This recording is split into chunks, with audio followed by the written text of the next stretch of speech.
मैं doctor Sitaram Chaudhary, associate professor राजनीति विज्ञान विभाग, राजकीय महाविद्यालय किशनगढ़ अजमेर। आज हम बीए पार्ट फर्स्ट के एक महत्वपूर्ण टॉपिक पर चर्चा इस वीडियो के माध्यम से करेंगे। व्यवहारवाद, बिहेवियरलिज्म एक ऐसा राजनीति विज्ञान का एक ऐसा टॉपिक है, एक ऐसा दृष्टिकोण है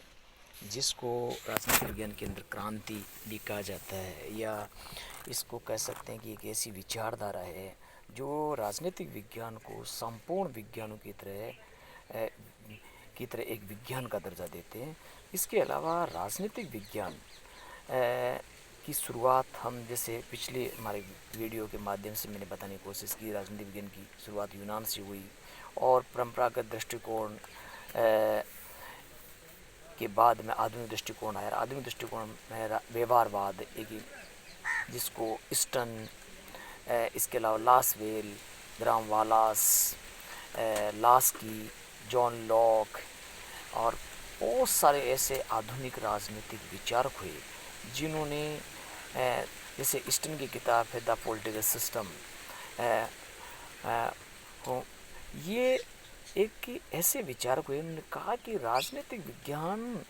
भी अन्य समाज विज्ञान की तरह एक विज्ञान है और उसके अंदर भी क्रमबद्ध अध्ययन, उनका सत्यापन, प्रमाणीकरण, भविष्यवाणी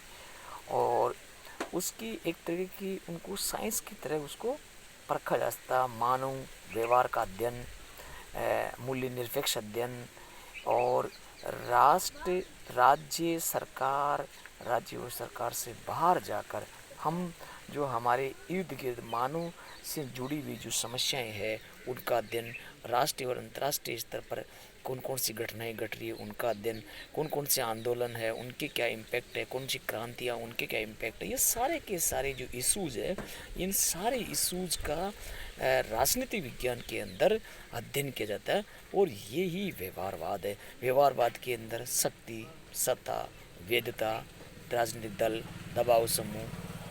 कार्यपालिका, व्यवस्थापिका, न्यायपालिका, मतदान व्यवहार, ये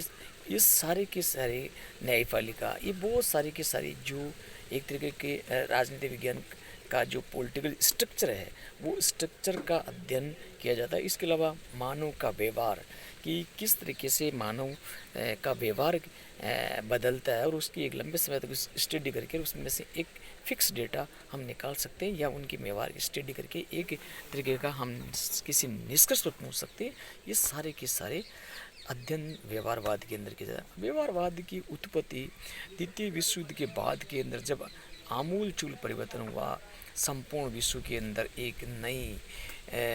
वर्ल्ड ऑर्डर की स्थापना हुई, अंतर्राष्ट्रीय संस्थाएं बनी और राज्य स्वतंत्र हुए, उनके सामने अनेक चुनौतियाँ आई, अलग अलग आंदोलन हुए, मानव राजनीतिक विज्ञान का जो स्टेट के जो कार्य क्षेत्र है वो एक वेलफेयर स्टेट के रूप में आया और बहुत सारी चीज़ें, तो वो राज्य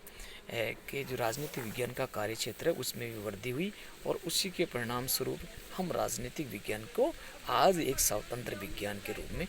पढ़ते हैं, पढ़ाते हैं और शोध करते हैं। तो एक तो स्वतंत्र विज्ञान के रूप में इसका दर्जा देने के लिए, दूसरा एक जो वैज्ञानिक पद्धतियाँ थी परंपरागत दृष्टिकोण के अंदर निगमनात्मक पद्धति है, आदर्शात्मक पद्धति है, ऐतिहासिक पद्धति है, उनसे अलग हटकर एक तुलनात्मक पद्धति, वैज्ञानिक पद्धतियाँ राजनीतिक विज्ञान के अंदर नए नए मेथड अपनाने लगे, जिससे कि हमारी को कोई एक वैज्ञानिक सोच का जन्म हुआ और हम राजनीतिक विज्ञान को जो आज एक स्वतंत्र विज्ञान के रूप में देखते हैं, ये एक बहुत बड़ी क्रांति भी कहते हैं, जिसको प्रासंगिकता भी कहते हैं कि राजनीतिक विज्ञान का जो व्यवहारवादी दृष्टिकोण है ये एक तरीके का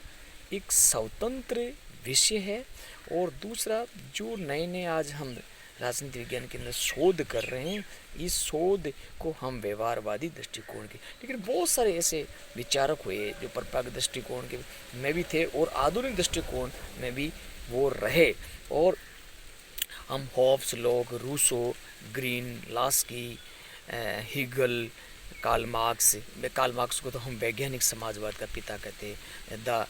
द कम्युनिस्ट मैनिफेस्टो उन्होंने किताब लिखी। इसके अलावा दास कैपिटल, ये हिगल ने राज्य प्रति ईश्वर अवतरण है,